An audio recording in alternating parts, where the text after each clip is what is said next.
Hi YouTube, it's 20BMI and the long-awaited VX-8 Yaesu review is about to begin. So, well, we'll cut to the chase.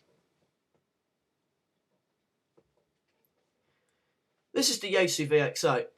It's a tri-band handset by Yaesu, and it's been around for a couple of years now. It's a 5-watt output, and it also does 1-watt output on AM on 6 meters, 50 megahertz.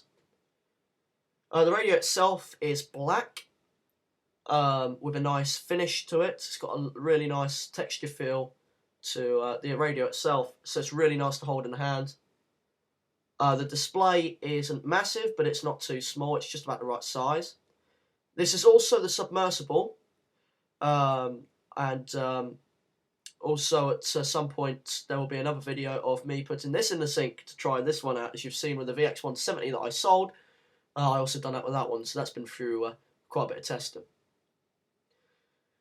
You have all your input buttons on the keypad, and your menus and up and downs, and you've got your band selections here. And this does do dual receiving. If I hold the B in, or you can hold the A in, I believe as well, you can then flick between two bands. My one has a loose battery on it for some unknown reason. I have no idea why. I've never dropped this radio, so. But anyway, you flick through bands like that, so you can see that that one gets bigger, that one gets smaller, whatnot. So just put that back to one band. The display on it is orange. Yes, I have thought about changing it to blue, and that may happen. So it'll be another unique handset. The menu is isn't too bad. We'll just go into the menu here.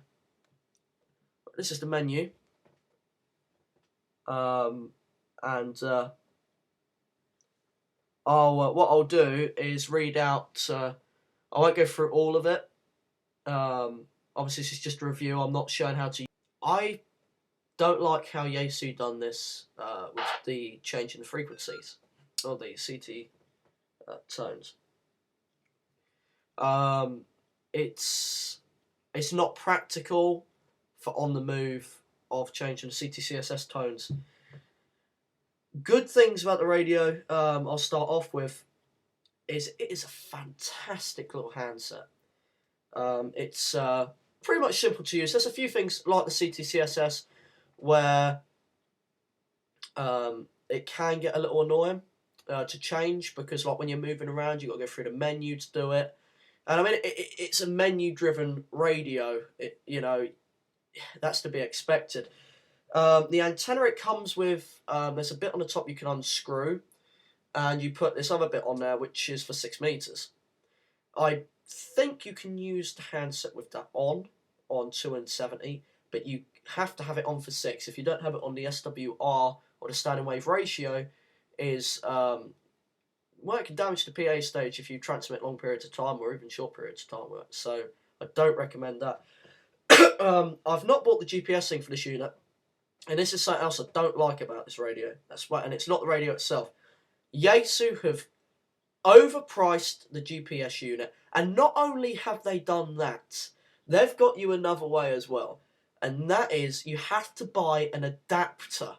That's it, an adapter to plug the GPS in, or the GPS microphone, where you can plug the GPS in a microphone. The microphone don't come with a GPS, and we're talking about a microphone that costs like 30 quid. The adapter costs about 30 quid. And then you got to pay for the GPS, which is about 70 quid, even from China, where I buy some of my radio equipment from, because it's cheaper than buying it in the UK because of tax reasons as well. It's horribly pricey. And, Kenwood brought out this new radio. I can't remember the number of it, but it's got built-in GPS, and the radio's about 500 quid. Something like that. £500 GBP, Great British Pounds. And, okay, you pay that extra couple of money, but it's got everything in it. And you don't need no bloody adapter to, excuse my language, but that is one thing, as you probably could see, that really does irritate me. The other thing, now, this is debatable, My radio, I know the battery's loose, and I think I know why. I've just thought of that. I'll just show you. See them screws? They need tightening up because they're not letting the battery sit properly. This battery is 1,100 milliamp hour battery, which is the standard you get with these radios, which is stupid. They should send them out with a high power battery, like the VX-170 did.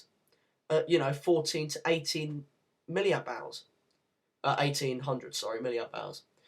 The battery on this lasts me about 5 hours on high power. That's not continuous talking, that's listening for a long time and maybe doing a few comments or something. And, if it's just on standby, it lasts about a day.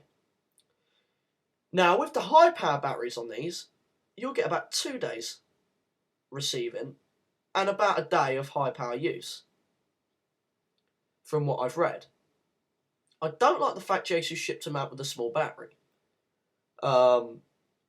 Yes, most radios do get shipped with a small battery, but they're not as small as 1,100 milliamps. They're high power. They're harder than that. They're about 1,400, and then the highest one is about 1,800. That's a bad point, obviously. A good point to it is the audio on it is very, very good. The audio is outstanding for a handset. I am very, very impressed with the audio on this. Which is good. It's got tone squelch, it's got DCS, it's got pages, it's got every bell and whistle you need for on the move. It's just accessing it that seems to be the problem. Now, there's going to be lots of debates because, a lot of people find them very easy to use. And, yes, because I've read the manual and I've been through the whole thing, I know how to use it. But this radio is not something you get out of the box and can use straight away. And you can fiddle around with it till you get it working, but it's easier to read the manual. The audio coming out of it is quite good. It's nothing complainable about. I can't really. I'll see if I can get a. Just sort of give. Let's just see what volume we're on here. This is 2E0 BMI testing only.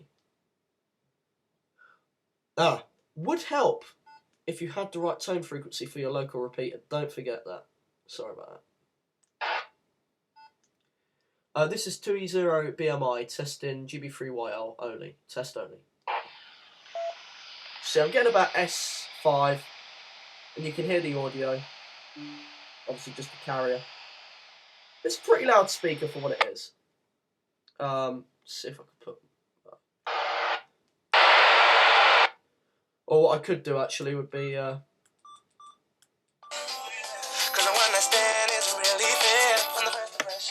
Right, turn it off because that's not my content, but yeah, it's got wideband receiver on it as well. I can't remember the full figures of it covering, but it's an amazing receiver, really. I mean, that repeater's about 30 miles away running 5 watts. I believe something like that, so I mean, that's not bad. I mean, this is just a cheap high gain antenna that I bought at a rally once that I say, for 10 quid, I'm happy. That's lasted me a long time. It's only a dual bander, so I can't use the 6 meters on the radio with it on. But from the impressions of it, I love it. It's a great antenna. I'm very impressed with it, actually. Nice and flimsy. You can get caught on anything. And, I can hit a repeater that's about 50 miles from here on 5 watts, GB3Z. And it works great. The radio itself is putting out about 6 watts through the meter I've tested it on. So it's putting out a little bit more than they say, but that's debatable with coax losses, and obviously you've got to do dB your antenna. So every 3 dB is double your power. So what if you put 5 watts in, you've got 3 dB gain, you're getting 10 watts out about that ERP. So that's about it for now. That's my thoughts on the VX-8. If you're looking for a radio, a handset that does all 3 bands for going out on the move, camping, stuff like that, this is the radio to get. I advise that you get the newest VX-8 out, which is the VX-8, I think it might be the R. I can't remember if it's the R or if it's the VX-8 something or other. But it's got smart beaconing. It's got smart beaconing on it. So you can, the GPS, when you have it on there, detects how fast you're going, and that depends what the beacon times are. A GPS review for it will be done on another video. This was just the main operation of the radio. And if you're looking for a good radio with APRS, this is the way to go. So 7.3 for now, folks.